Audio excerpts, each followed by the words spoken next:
How do you find and create a support network that helps you find healing?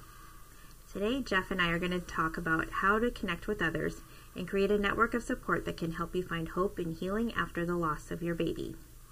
Hello, we are Geoff and Toni Brebeck, the founders of Our Little Sparrows Pregnancy and Infant Loss Support. If this is the first time you're listening to us in our podcast, you can check us out at ourlittlesparrows.org. All right.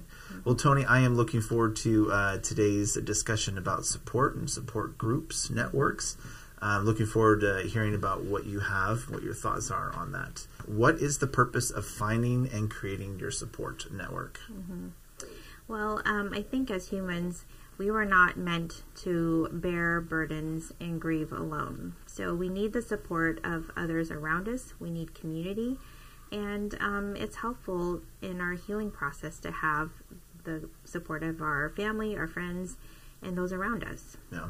I know both of us do monthly grief support with Sharing Parents of Sacramento, where we volunteer and we have volunteered since we lost Olivia in 2013. I think what's hard is when families come in and they say they don't have support from their family, their direct family. Right. So obviously, what's the next best thing? It's finding support with friends, or even through a support group like Sharing Parents of Sacramento, or through Our Little Sparrows. Yeah, it's definitely important to find the right support. And unfortunately, many people have shared that experience that their family or their close friends are not as supportive, right? Or for whatever reason. So how do you find the right support? We don't want you to have to do this alone, and like we said, you're not meant to. So to how to look for the right people, well, look around your circle. There could be someone that may surprise you, that you may not have considered to be a safe person before. Look for people who display a genuine concern for others, people who display good listening and compassion and empathy, that don't respond in any kind of critical or judgmental manner. Someone that just is genuinely caring and holds space, that allows a person to be without any expectations or an agenda, right. And just kind of respects the grieving space and the process. Yeah, I mean, definitely it takes a good listener. Yeah, and it could be, most likely, is someone that has already experienced grief in their life. Usually that is, is a good indication, or sometimes not.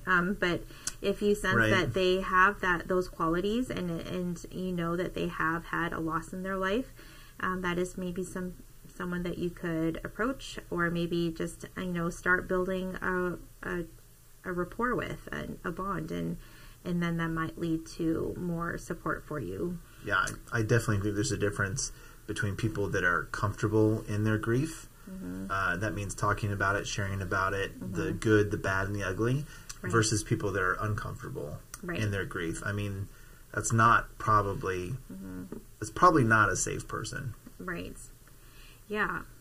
So there's definitely qualities there that you want to look for.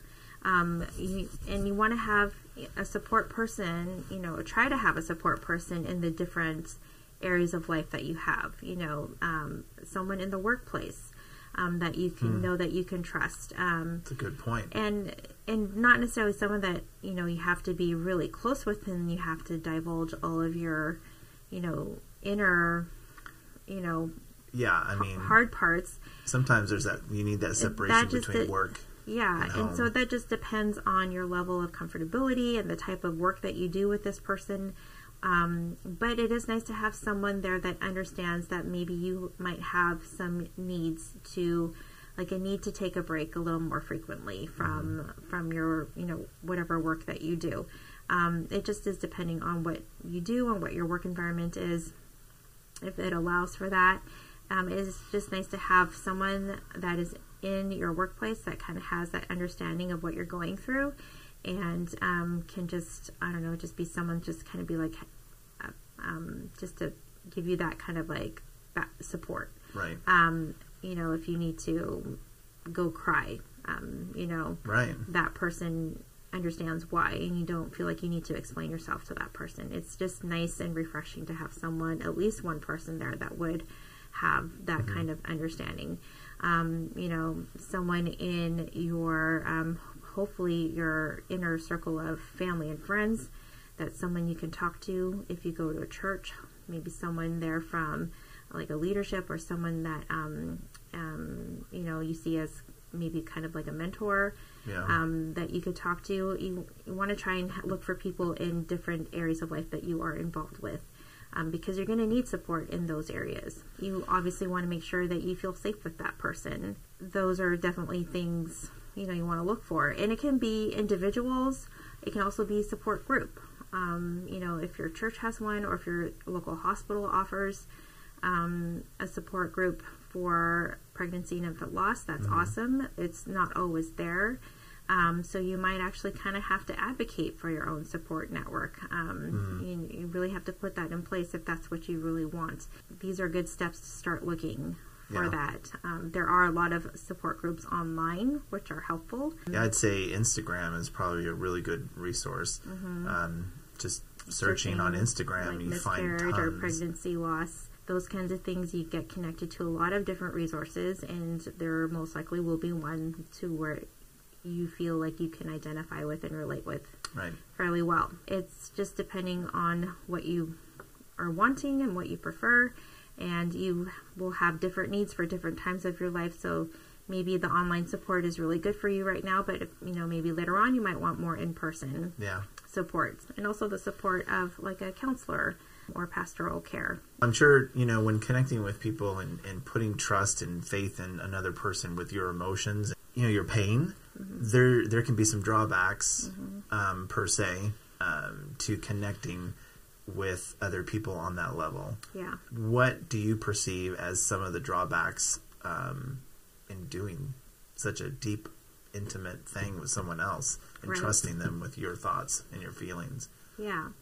Well, to keep in mind, no one is perfect, and not everyone understands and has a grief experience that they can easily relate to you on.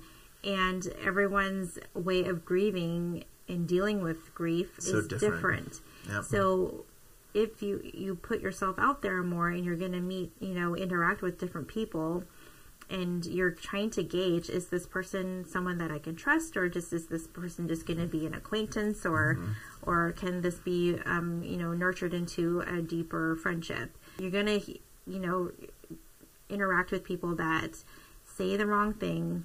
Right. Even though they may be trying to be helpful and try to comfort you, it comes across as more hurtful than it is helpful. And so that is a drawback that you probably will experience. Well, there's a certain amount of risk, right? Yeah. And we have to take, to some degree, we have to take a leap of faith, but you should know something about that person before being, vulnerable with them. I wouldn't just find a stranger, per se. Yeah, I mean, you definitely need to kind of have feelers out Some for history. the kind of, is this person going to be safe?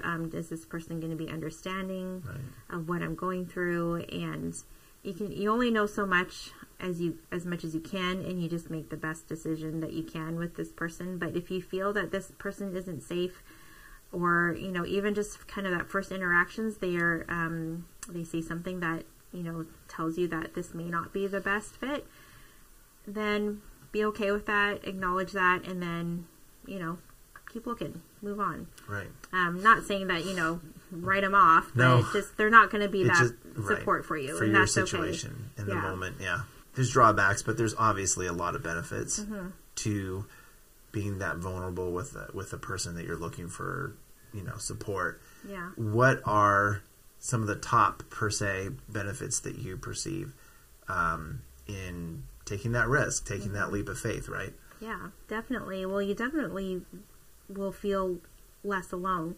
You'll have that sense of community, that sense of support, and that understanding of just, we can just come and talk freely about our babies and about our experiences. Yeah. And, and everyone is okay. They have a want, a desire to listen and to share. So it goes back and forth. You know, you're supporting each other, you're giving and receiving support. You know, so for every like 10 people you meet, there might be just that one person you feel connected to. And so is it worth it to meet the other 9 to get to that one? Probably. Yeah. Yeah. And so there is that level of like, you're putting yourself out there, you're being vulnerable to a point. You know, but it is so rewarding to be able to find that connection and to be able to have that trusted, safe space, and knowing that someone has an understanding of what you're going through, and then therefore you're able to help each other and more people because of that. Like I said, you can give support and you can also receive support, and you get to talk freely about your baby. Your baby matters, your experience matters, and so to talk about that with someone who values it just the same as you is definitely a benefit. And that will help you in your healing. Yeah, I think if you're going to surround yourself around a group of people, ideally it's a group of pregnancy and infant loss. I mean, that's where your arrow, so to speak, to use an image, is more likely to hit a bullseye than not. Church groups are good too because they're like-minded. If you're all in the same faith-based group, you know, clubs, associations, churches, obviously, because that, you know, your faith is very, very personal and very deep, right? And so you're already kind of on that level. And then pregnancy and infant loss groups. I think those two right there, like if you come from a faith-based background and you go to church and you go to small group, even better. Those are probably, I think, the best 2 types of groups to find that support person in. I think it's just a matter of time, putting in the effort, looking for those types of qualities, and essentially it is just finding the people that have that language of grief. And so it doesn't necessarily have to be the same experience of baby loss, although that is very helpful. Right.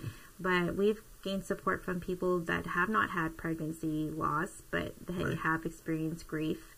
And so they have also helped us as well. So you can get it from a variety of different people. Certainly.